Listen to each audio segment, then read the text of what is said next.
Chapitre 6 de physique, mouvement dans un champ de gravitation. Donc après une courte introduction historique, on va revoir dans un grand 1 quelques rappels du chapitre 4 concernant la cinématique des mouvements circulaires. Donc le mouvement d'un système est circulaire si sa trajectoire est un cercle, donc c'est ce qu'on voit ici, il est circulaire et uniforme si la vitesse est constante. Donc dans un cas général, si le mouvement est circulaire, on va pouvoir caractériser le vecteur accélération, et il faudra connaître donc les coordonnées du vecteur accélération, dans un repère qu'on appelle repère de Freinet. Donc repère de Freinet défini par deux vecteurs donc orthogonaux, un vecteur qui est tangent à la trajectoire, UT, et un vecteur qui est dit normal, orienté vers le centre de la trajectoire. Ces deux vecteurs sont orthonormaux et orthogonaux et ont une norme égale à 1. On va donc pouvoir définir le vecteur accélération qui aura une coordonnée suivant UN, une coordonnée suivant UT. Et donc là, les mathématiques nous montrent que le vecteur accélération est égal à dv sur dt sur le vecteur tangentiel, donc la dérivée de la valeur de la vitesse par rapport au temps, plus v carré sur r sur le vecteur normal, qu'on peut aussi noter de cette manière. L'accélération tangentielle, ou la coordonnée tangentielle du vecteur accélération est égale à dv sur dt, et la coordonnée normale du vecteur accélération est égale à v carré sur r. Et donc il y a le cas particulier du mouvement circulaire et uniforme. Donc si on reprend les expressions ci-dessus du vecteur accélération, dans le cas où le mouvement est uniforme, la valeur de la vitesse est constante. Attention, le vecteur vitesse lui n'est pas constant, puisqu'en fonction de la position il est toujours tangent, et donc la direction change. Il est toujours tangent à la trajectoire, la direction, le sens est celui du mouvement, mais la direction, en fonction des points considérés, va changer. Mais la valeur de la vitesse va rester constante dans le cas d'un mouvement circulaire et uniforme, donc le terme dv sur dt va être égal à 0. Donc le vecteur accélération sera seulement normal, et de valeur v carré sur r. Donc on a ici la représentation du vecteur accélération dans le cas d'un mouvement circulaire et uniforme.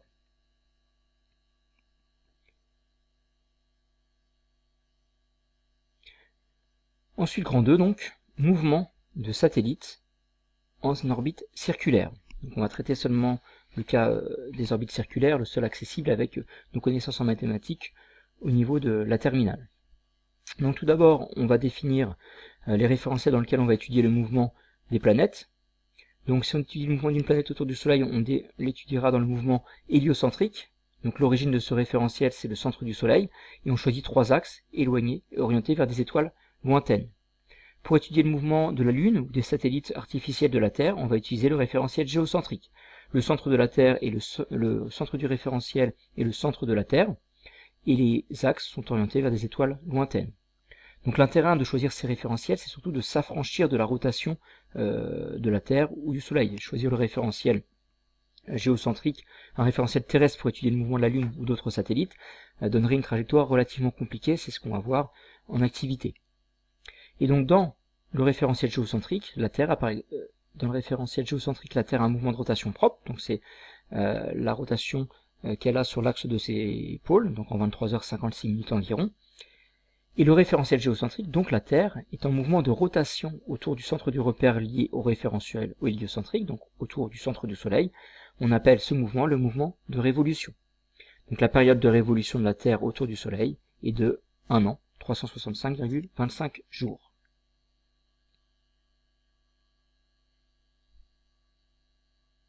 On va ensuite pouvoir aborder la partie compliquée de ce chapitre, et même de la mécanique en spécialité terminale. Ça va être l'exploitation de la force gravitationnelle pour retrouver le mouvement et définir, caractériser le mouvement d'un satellite autour de l'astre attracteur.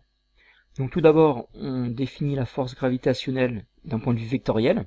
Donc vous l'avez vu en seconde, vous l'avez revu en première, pour définir la notion de champ gravitationnel. On la reprendre encore ici, mais en la notant sous forme vectorielle.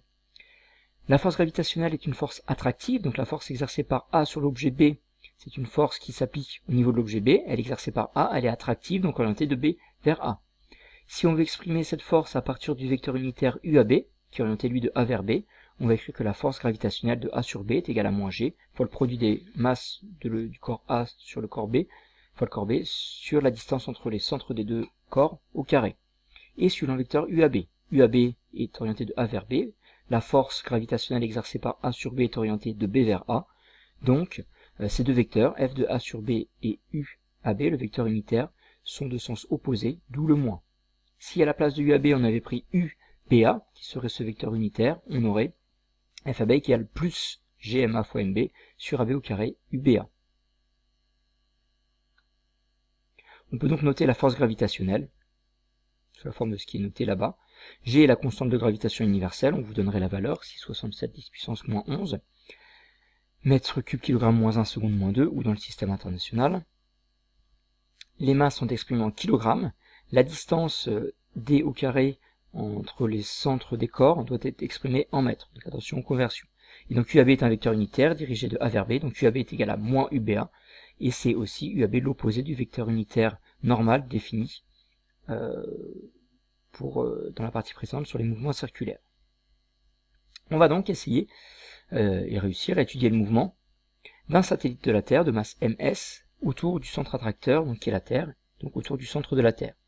Donc le système étudié est le satellite de la Terre de masse ms, attention à bien préciser les notations, donc la masse S du satellite, le référentiel sera le référentiel donc géocentrique supposé galiléen, et dans le bilan des forces, il n'y a que la force gravitationnelle exercée par la Terre sur le satellite. On va négliger, en tout cas on ne prendra pas en compte les forces exercées par d'autres objets, par exemple la force exercée par la Lune sur un satellite artificiel, la force exercée par le Soleil, ces forces gravitationnelles existent, mais ici, à notre niveau, on ne peut pas faire autrement que de ne pas les prendre en compte afin de raisonner sur un système juste à deux corps. Donc la force gravitationnelle exercée par la Terre sur le satellite est égale à moins G fois la masse du satellite fois la masse de la Terre, notée M majuscule T en indice, sur R au carré, la distance entre le centre de la Terre et le satellite, suivant le vecteur unitaire UTS, donc c'est le vecteur unitaire orienté du centre de la Terre vers le satellite. Si donc on exprime cette force gravitationnelle en fonction du vecteur unitaire UN qu'on a rencontré et qu'on a défini pour étudier les mouvements circulaires, le vecteur unitaire UN normal est orienté dans le même sens que la force gravitationnelle exercée par la Terre sur le satellite. On a donc ici un plus GMSMT sur R au carré. On va donc appliquer la deuxième loi de Newton au satellite. On suit exactement la même démarche qu'on avait pu le faire pour le mouvement dans un champ de pesanteur ou dans un champ électrique uniforme. Définition du système, du référentiel, bilan des forces. On applique la deuxième loi de Newton et donc on obtient une égalité vectorielle. La force gravitationnelle exercée par la Terre sur le satellite est égale à la masse du système, le satellite ici, ms, fois le vecteur accélération.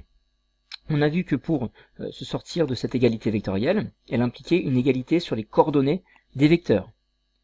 Donc la force gravitationnelle exercée par la Terre sur le satellite, on le voit ici en fait, la force gravitationnelle exercée par la Terre sur le satellite a une coordonnée suivant le vecteur unitaire UN,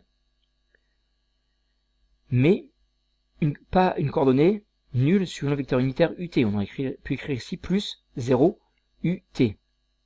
Donc la coordonnée de la force gravitationnelle sur le vecteur tangent est égale à 0. La coordonnée de la force gravitationnelle sur le vecteur unitaire normal est égale à plus G, ms fois mt sur R au carré. Et donc on a vu dans le grand 1 concernant les mouvements circulaires que le vecteur accélération avait deux coordonnées, une coordonnée tangentielle égale à dv sur dt et une coordonnée normale égale à v carré sur R. Donc d'après la deuxième loi de Newton, on peut dire que les coordonnées du vecteur force gravitationnelle sont égales à la masse du satellite fois les coordonnées du vecteur accélération. Et donc on va pouvoir exploiter cette égalité, la deuxième loi de Newton et les coordonnées de force et du vecteur accélération, pour obtenir deux égalités. Donc la coordonnée tangentielle de la force gravitationnelle égale à la masse du satellite fois la coordonnée tangentielle du vecteur accélération. La coordonnée normale de la force gravitationnelle est égale à la masse du satellite fois la coordonnée normale de l'accélération, soit, si on reprend ce qu'il y a au-dessus, ms fois dv sur dt égale 0, et ms fois v carré sur r égale à grand G, fois la masse du satellite fois la masse de la Terre sur r au carré. Et donc on va pouvoir exploiter ces deux égalités pour en déduire des informations sur le mouvement, sur la nature du mouvement, et sur d'autres caractéristiques donc du mouvement du satellite autour de la Terre. Donc tout d'abord, la première égalité, ms égale dv sur dt égale 0. Ça implique que la valeur de la vitesse est constante, puisque la masse du satellite n'est pas nulle, la dérivée de la vitesse est nulle, c'est que la vitesse est constante. C'est la première conclusion. Dans l'approximation d'une trajectoire circulaire, le mouvement d'un satellite sera toujours uniforme. Donc uniforme, il se fera à valeur de la vitesse constante. Bien évidemment, tout ça dans le cas d'une trajectoire circulaire. D'après la deuxième égalité, ms fois v carré sur r, donc celle qu'on a ici, que j'ai recopiée ici, ms fois v carré sur r est égal à grand G fois ms fois mt sur r au carré. On peut simplifier par la masse du satellite, il nous restera la masse de la Terre, et on va pouvoir exprimer la vitesse. Donc v carré sur r égale à grand G fois la masse de la Terre sur r au carré. Et donc on peut finir par exprimer la vitesse. On multiplie par r à gauche et à droite de l'égalité, donc ça revient à simplifier le r au carré ici, et puis prendre la racine carrée pour exprimer finalement la vitesse d'un satellite en révolution autour de l'astre attracteur, donc par exemple la vitesse d'un satellite autour de la Terre. Ici, la vitesse du satellite est égale à grand G fois la masse de la Terre sur le rayon au carré, le rayon de la trajectoire au carré, donc la distance entre le centre de la Terre et le satellite. Donc grand G fois la masse de la Terre sur R. Précisez bien ici la masse de la Terre, petit t qui s'est perdu.